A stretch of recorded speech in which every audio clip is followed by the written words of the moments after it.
Paraná nós temos mais de 2.400 escolas estaduais do ensino fundamental, as quais nós consideramos importante que se tenha uma horta.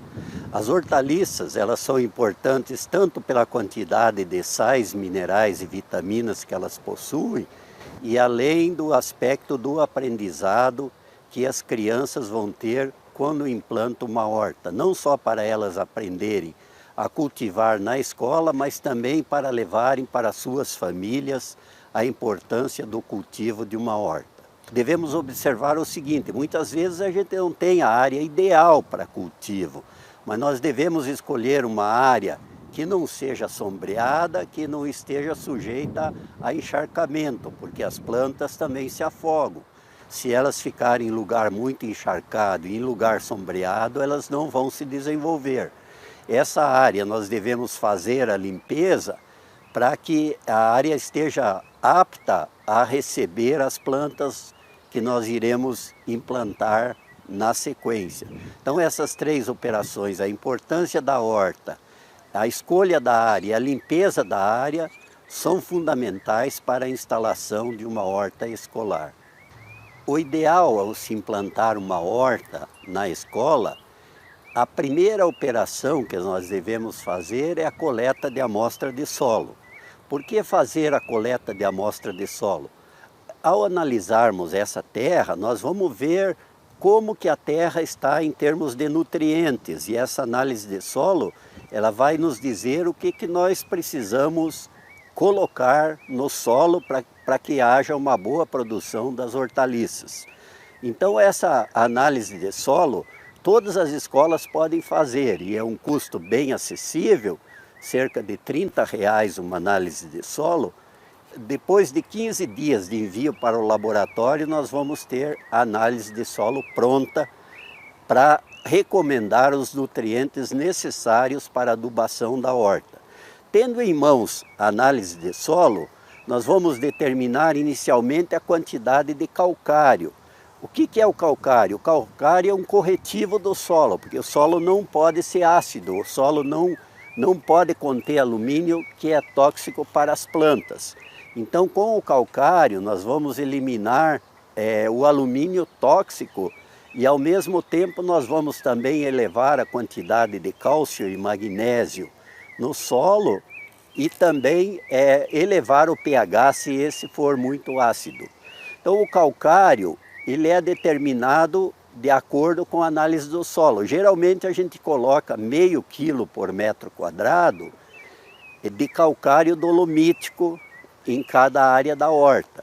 Depois nós colocamos também 3 quilos de esterco ou de composto orgânico ou esterco curtido, e também nós colocamos o fosfato natural. Colocamos cerca de 100 gramas por metro quadrado para o plantio da horta. Porém, essas quantidades que eu dei são quantidades médias. A análise do solo é que vai dizer exatamente qual a quantidade de esterco, de calcário ou de fosfato natural que aquele solo precisa. Após a escolha da área para o plantio da horta na escola, o próximo passo é nos preocuparmos com a escolha da espécie ou variedade que nós iremos plantar na escola.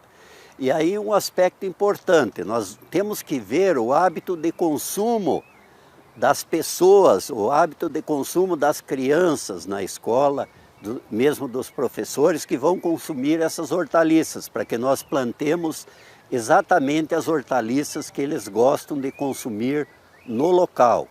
Então nós temos, para escolher a espécie ou variedade, nós temos que observar que existem variedades específicas para cada época do ano. Existe variedade de inverno, existe variedade de verão e existe até variedade de primavera. Então, se nós, por exemplo, plantarmos uma cenoura de inverno no verão, o que vai acontecer? Ela vai florescer e não vai produzir a raiz. Então, nós temos livrinhos que nós estamos distribuindo em todas as escolas do Paraná, em que tem todas as espécies e variedades recomendadas para plantio na escola. Tendo definido a espécie ou variedade, nós vamos escolher a semente. Temos dois caminhos a seguir. Ou nós fazemos a sementeira na escola ou compramos a muda pronta. Se nós comprarmos a muda pronta, existem viveristas nas regiões próximas da escola que já comercializam a muda. Então esse é o aspecto mais fácil e daí nós estaremos comprando uma muda produzida por especialistas, né, que são viveristas já que têm a prática de produção de mudas. Mas nós também podemos produzir as mudas na escola, através de sementeiras. Então essas sementeiras, eles têm diversos furos no fundo para que haja o escoamento da água que a gente vai irrigar a sementeira. Então nós colocamos uma terra boa, uma terra já adubada, com calcário, com esterco, com fosfato natural. Depois colocamos essa terra na sementeira e aí nós vamos fazer o plantio da semente, cuidando para nós não cobrirmos muito, porque se nós enterrarmos a semente, ela não vai germinar. É uma profundidade bem pequena em que nós colocamos a semente. Então, feita a muda, tendo em mãos a muda, nós vamos fazer o plantio. Mas antes de fazer o plantio, nós temos que preparar o nosso canteiro. Então, o nosso canteiro ele vai ter 1,20 m de largura e o comprimento pode ser 3 metros, 4 metros, 5 metros, de acordo com a área disponível na escola. O importante é que ele tenha 1,20 m de largura e que entre os canteiros nós mantenhamos um espaçamento pelo menos de uns 40 centímetros para que as pessoas, os alunos, possam circular entre os canteiros e fazer as operações necessárias na horta.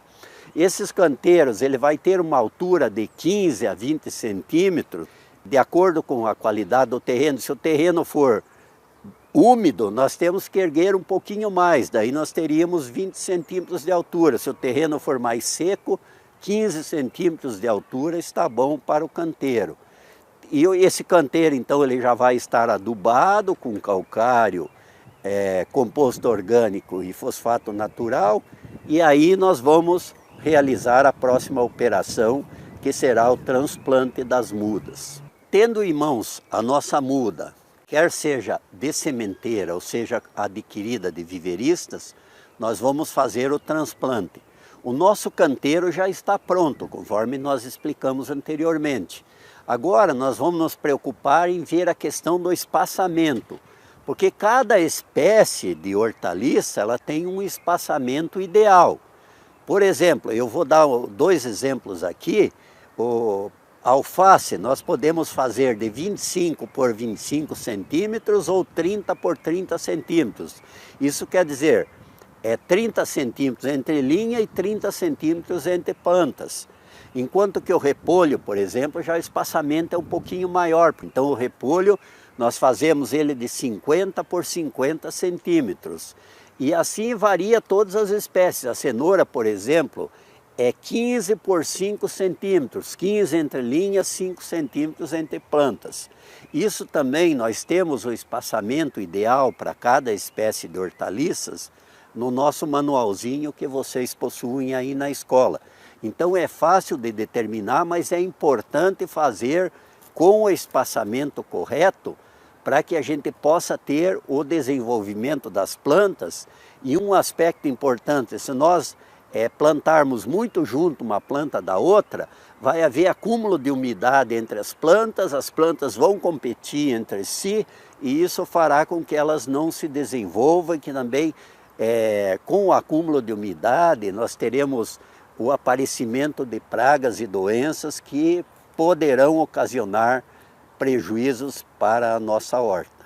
Bem, após o plantio, é claro que nós não podemos abandonar a nossa horta e esperar com que ela venha produzir sem ter os devidos cuidados, né? Nós vamos ter que nos preocupar com 3 questões. É o controle do mato, das ervas daninhas que eventualmente vão aparecer.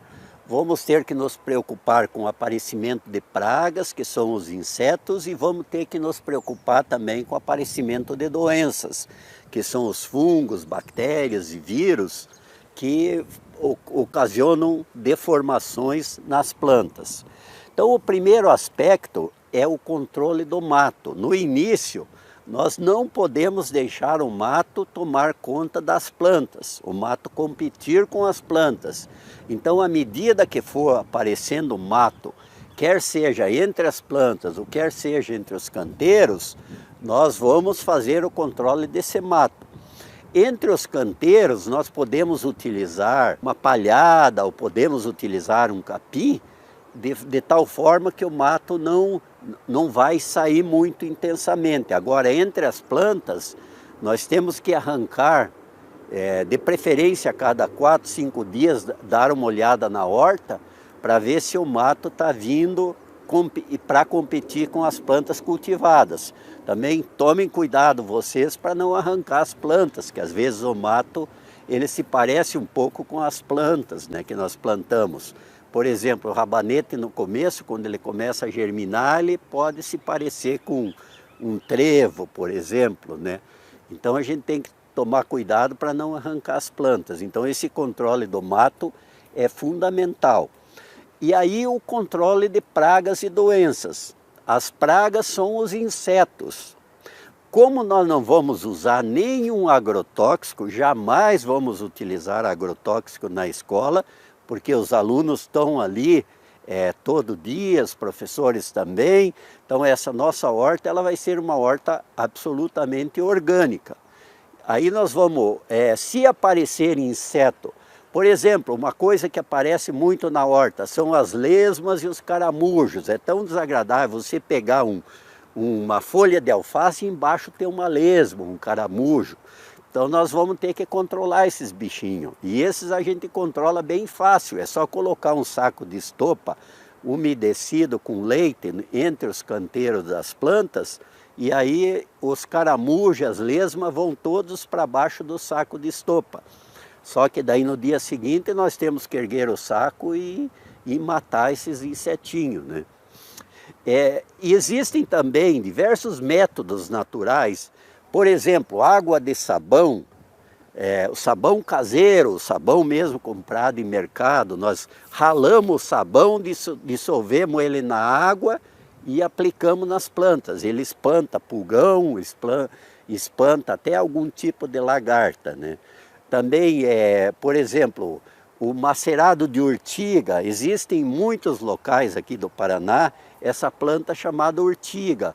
Para quem conhece, a urtiga ela queima a mão, se você encostar ela na mão. Então ela tem uma substância chamada ácido fórmico, que também ela espanta os insetos da horta. Então nós pegamos a urtiga, 500 gramas de folha de urtiga, e dissolvemos durante 24 horas, deixamos num litro d'água. E depois nós acrescentamos mais 10 litros d'água e pulverizamos sobre as plantas. Então os insetos eles são controlados dessa forma. Agora as doenças, por exemplo, já é um pouquinho mais difícil de controlar as doenças, mas a gente pode evitar o aparecimento de doença usando o espaçamento correto, como eu disse, para evitar a umidade. E também para doenças, quando dá as manchas nas folhas, se for assim intenso ou alguma folha isoladamente, a gente pode cortar a folhinha pela base e tirar longe da horta. Então é uma forma de eliminar as doenças. E também nós podemos fazer um chá de camomila. O chá de camomila ele funciona bem para certos tipos de doenças. Se a folha começar a ter algumas manchas amarronzadas ou mesmo amareladas, a gente pode utilizar um chá de camomila que todo mundo conhece, a gente usa em casa para aplicação sobre as plantas. Uma operação fundamental na horta escolar é a irrigação das plantas. Nós sabemos, principalmente nos climas mais quentes, que se não houver a chuva diariamente, nós vamos ter que irrigar essa horta. Por isso nós recomendamos que 2 vezes por dia, quando o sol está bem intenso, no período da manhã e no final do dia se faça a irrigação. é fundamental isso aí, que se observe essa questão. Irrigação pela manhã bem cedinho e no fim do dia. Por que que nós não podemos fazer a irrigação ao meio-dia? Porque com o sol muito intenso, nós podemos até prejudicar as plantas, que essa água vem até a queimar as plantas. Então a irrigação de manhã e no final do dia. Feito todos esses cuidados que nós citamos, a questão do mato, a questão do controle de pragas e doenças, a questão da irrigação, nós vamos ter, depois de 30, 60, 90 dias, de acordo com a espécie, nós vamos iniciar a colheita. O rabanete, por exemplo, nós podemos colher em 30 dias. A alface já demora um pouco mais, a partir da muda, 60 dias. O repolho, 100 dias mais ou menos. A cenoura, 90 dias. Então, nós vamos fazer a colheita. O que nós precisamos observar?